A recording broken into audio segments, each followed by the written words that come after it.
بسم اللہ الرحمن الرحیم۔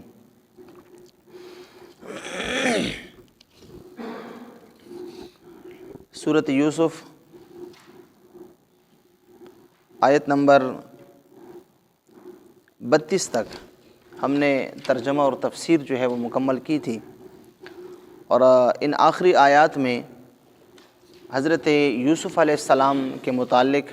ایک بڑی بات ہم نے یہ ذکر کی کہ آیت نمبر 31 میں اللہ نے ارشاد فرمایا کہ جب مصر کی عورتوں نے حضرت یوسف علیہ السلام کی طرف دیکھا اور حضرت یوسف علیہ السلام کے حسن کو دیکھا تو انہوں نے اپنی جو ہے وہ انگلیاں کاٹ دیں، اپنے ہاتھوں کو انہوں نے زخمی کر دیا، لیکن جب تک حضرت یوسف علیہ السلام ان کے سامنے تھے ان کو اس تکلیف اور درد کا احساس نہیں ہوا، لیکن جو ہی وہ ان عورتوں کی نظروں سے اوجھل ہوئے اور غائب ہوئے تو پھر انہیں اپنی تکلیف کا جو ہے وہ احساس ہوا۔ تو اس سے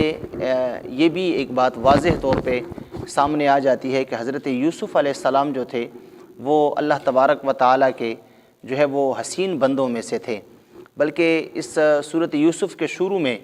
نے عرض کیا تھا کہ حضرت یوسف علیہ السلام کے متعلق صحیح روایات میں آتا ہے کہ اللہ تبارک و تعالیٰ نے اس کائنات میں جتنا حسن پیدا کیا ہے، جتنی خوبصورتی پیدا کی ہے،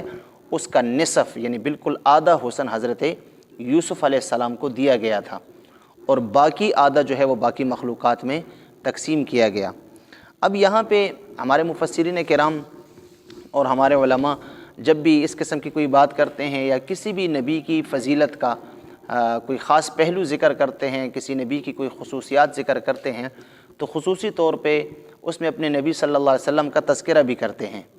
اب یہاں پہ ایک سوال یہ بھی آتا ہے کہ احادیث کی کتابوں میں بے شمار جگہ پہ آتا ہے کہ صحابہ کرام حضور اکرم صلی اللہ علیہ وسلم کے متعلق یہی فرماتے ہیں کہ حضور اکرم صلی اللہ علیہ وسلم بہت زیادہ حسین تھے، حضور اکرم صلی اللہ علیہ وسلم بہت زیادہ خوبصورت تھے، اور آپ کی خوبصورتی اور حسن کے باقاعدہ احادیث میں اپنے ابواب اور پورے چیپٹر موجود ہیں۔ تو پھر ایک امتی کے ذہن میں یہ سوال آتا ہے کہ اگر آدھا حسن حضرت یوسف علیہ السلام کو دے دیا گیا تھا تو ہمارے نبی صلی اللہ علیہ وسلم تو پھر حضرت یوسف علیہ السلام سے گویا کہ اتنے زیادہ حسین نہ ہوئے کہ آدھا حسن تو صرف یوسف علیہ السلام کو مل گیا اور باقی آدھے میں پھر ہمارے نبی بھی آئیں گے۔ تو ایک ذہن میں ایک سوال پیدا ہوتا ہے، لیکن اس کا بہترین جواب امام قرطبی رحمۃ اللہ علیہ نے ارشاد فرمایا ہے اپنی تفسیر میں۔ امام قرطبی فرماتے ہیں کہ اس میں ہمارے نبی صلی اللہ علیہ وسلم کا جو ہے وہ کوئی مقابلہ نہیں ہے، اس لیے کہ حضرت یوسف علیہ السلام کا حسن یا اللہ تبارک و تعالیٰ نے اس کائنات میں باقی جو حسن اللہ نے تقسیم فرمایا ہے، جو خوبصورتی ہے اس کائنات کی، تو فرماتے ہیں کہ یہ سارے کے سارا جو ہے یہ ہمارے نبی کے حسن کے علاوہ ہے، یعنی اس مقابلے میں اور اس جو ہے وہ موازنے میں ہمارے نبی صلی اللہ علیہ وسلم کے حسن کا تذکرہ نہیں ہے، یعنی وہ ایک طرف ہمارے نبی صلی اللہ علیہ وسلم کو درمیان میں سے ایک طرف کر کے ان کے علاوہ جو باقی کائنات ہے ان کا حسن پھر جو ہے وہ آدھا حضرت یوسف علیہ السلام کو دیا گیا اور آگے آدھا باقی کائنات میں۔ اس لیے علامہ قرطبی رحمۃ اللہ علیہ فرماتے ہیں، وہ لکھتے ہیں کہ اللہ تبارک و تعالیٰ نے ہمارے نبی صلی اللہ علیہ وسلم کے مبارک جسم اطہر پر اللہ نے 70 پردے ڈالے ہوئے تھے، 70 پردے۔ آپ صلی اللہ علیہ وسلم کا حقیقی حسن تو کسی نے دیکھا ہی نہیں ہے، وہ تو 70 پردوں میں جو ہے وہ چھپا ہوا تھا۔ تو ہمارے نبی صلی اللہ علیہ وسلم جو ہے وہ ان کا حضرت یوسف علیہ السلام سے کوئی مقابلہ بھی نہیں ہے، بلکہ ہمارے نبی صلی اللہ علیہ وسلم کا کسی بھی صفت میں، کسی بھی خصوصیات میں انبیاء سے کوئی مقابلہ ہی نہیں ہے۔ اس لیے یاد رکھیے کہ جب بھی انبیاء کا تذکرہ ہوتا ہے اور کسی نبی کی فضیلت کسی نبی سے زیادہ بتائی جاتی ہے تو اس کا یہ مطلب نہیں ہوتا، اس کا یہ معنی نہیں ہوتا کہ مطلب یہ نبی زیادہ افضل ہیں اور وہ جو ہے وہ بالکل کم ہیں، مقصد یہ نہیں ہوتا، بلکہ مقصد یہ ہوتا ہے کہ جو صفات یا جو خصوصیات اللہ نے کسی نبی کو عطا فرمائی ہیں وہ انہی کا جو ہے وہ مطلب انہی کے حصے میں آئی ہیں،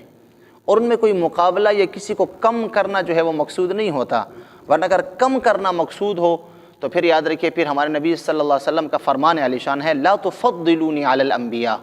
حضور فرماتے ہیں کہ تم مجھے انبیاء پہ فضیلت نہ دو۔ اس کا مطلب ہی یہی ہے کہ جس طرح یہود اور نصارہ انبیاء کو انبیاء پہ اس طرح کی فضیلت دیتے ہیں کہ دیگر انبیاء کی شان کو وہ کم کرتے دوسرے نبی کی شان کو بڑھاتے ہیں، حضور نے اس قسم کی شان بیان کرنے سے منع فرمایا ہے۔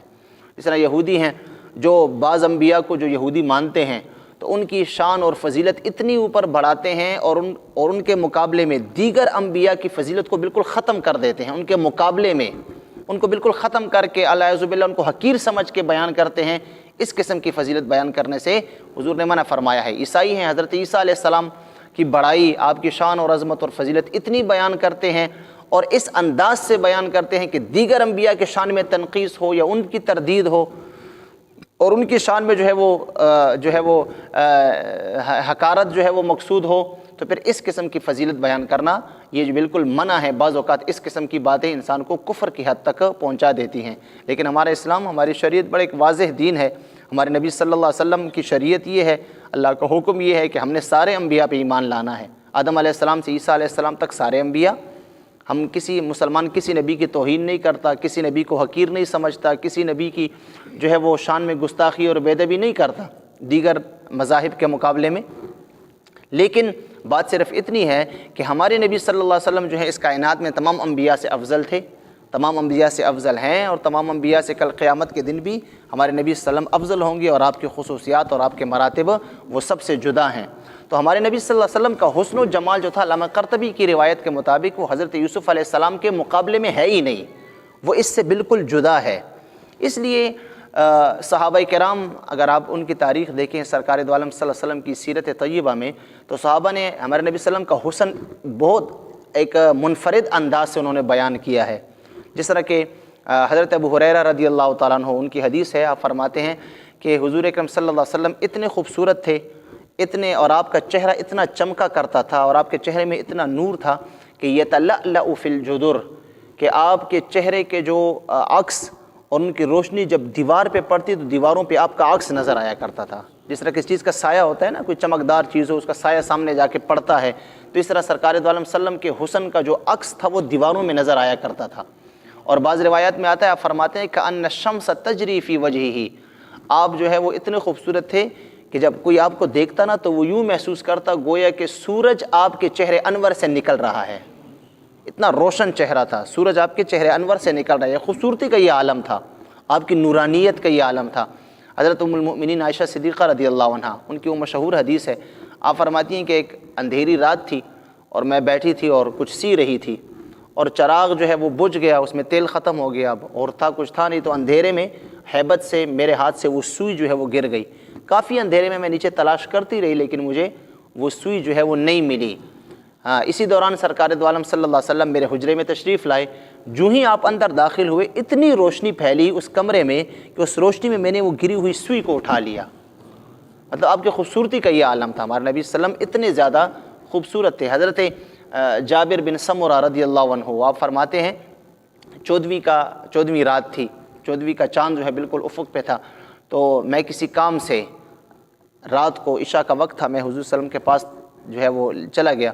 آپ صلی اللہ علیہ وسلم تشریف فرما تھے، اور اس دن آپ صلی اللہ علیہ وسلم نے ایک ایسے کپڑے جو ہے وہ پہنے ہوئے تھے کہ اس میں سرخ کلر کی جو ہے وہ لائنیں تھیں، سرخ دھاری دار کپڑا تھا جو آپ نے پہنا ہوا تھا، اور وہ آپ پہ بہت زیادہ خوبصورت لگ رہا تھا، وہ کپڑا جو آپ کا تھا بہت زیادہ خوبصورت لگ رہا تھا، اور آپ خود اس کپڑے میں بہت خوبصورت لگ رہے تھے۔ تو فرماتے ہیں کہ میں حضور کے پاس بیٹھ گیا تو دیکھتا تو اوپر جو ہے وہ 14ویں کا چاند بھی تھا، وہ بھی چمک رہا تھا، اپنے آب و تاب پہ تھا، اور سرکار دو عالم کا چہرہ انور بھی چمک رہا تھا، اور آپ بڑے خوبصورت نظر آ رہے تھے۔ تو حضرت جابر فرماتے میں دل میں سوچنے لگا کہ 14ویں کا چاند لوگ خوبصورتی سے اس کا استعارہ کرتے ہیں، کہہ رہا خوبصورتی کا کنایہ اور استعارہ کرتے 14ویں کے چاند کی طرح، تو میں چاند کو بھی دیکھتا رہا کہ چاند زیادہ خوبصورت ہے یا نبی صلی اللہ علیہ وسلم زیادہ خوبصورت ہے۔ فرماتے میں کبھی چاند کو دیکھتا کبھی آپ کو دیکھتا، لیکن آخر میں اسی نتیجے پہ پہنچا کہ ہمارے نبی صلی اللہ علیہ وسلم 14ویں کے چاند سے بہت زیادہ خوبصورت ہیں۔ آپ کا حسن یہ تھا، تو اس لیے آپ کا حسن جو ہے، علامہ قرطبی کی روایت کے مطابق آپ کے حسن کو اللہ تبارک و تعالیٰ نے مخلوق سے چھپایا ہوا تھا۔ یہ جو صحابہ نے بیان کیا یا آپ کے زمانے کے لوگوں نے بیان کیا، یہ تو وہ تھا جو تھوڑا بہت ان کو نظر آیا، تھوڑا بہت ان کو نظر آیا، وگرنہ آپ کا حسن اور آپ کا جلال اتنا زیادہ تھا کہ بہت سارے صحابہ ایسے ہیں جن کی روایات باقاعدہ صحیح حدیث میں موجود ہیں، وہ فرماتے ہیں کہ ہم نے اتنا عرصہ سالوں سال حضور کے پاس گزارے، لیکن ہم سے اگر کوئی پوچھے کہ حضور کی آنکھیں کیسی تھی تو ہم بیان نہیں کر سکتے۔ کوئی کہہ دے کہ حضور وسلم کا چہرہ انور، آپ کی ناک مبارک کیسی تھی، آپ کے جو ہے وہ ہونٹ مبارک کیسے تھے، آپ کی داڑھی، آپ کا حلیہ کیسا تھا، ہم حلیہ بیان نہیں کر سکتے۔ لوگ کہتے وہ کیوں، آپ اتنا عرصہ ان کے قریب رہے ہیں سفر حضر میں۔ فرماتے ہیں کہ ہم ان کے جلال اور حسن ان کے آنکھ بھر کے ان کو دیکھ نہیں سکتے تھے، آپ کا حسن و جمال اتنا تھا کہ وہ آنکھ بھر کے دیکھ نہیں سکتے تھے۔ تو اس لیے جو ہے وہ ہمارے نبی صلی اللہ علیہ وسلم کا حسن و جمال اتنا زیادہ تھا۔ وہ حضرت شاہ ولی اللہ محدث دہلوی رحمۃ اللہ علیہ،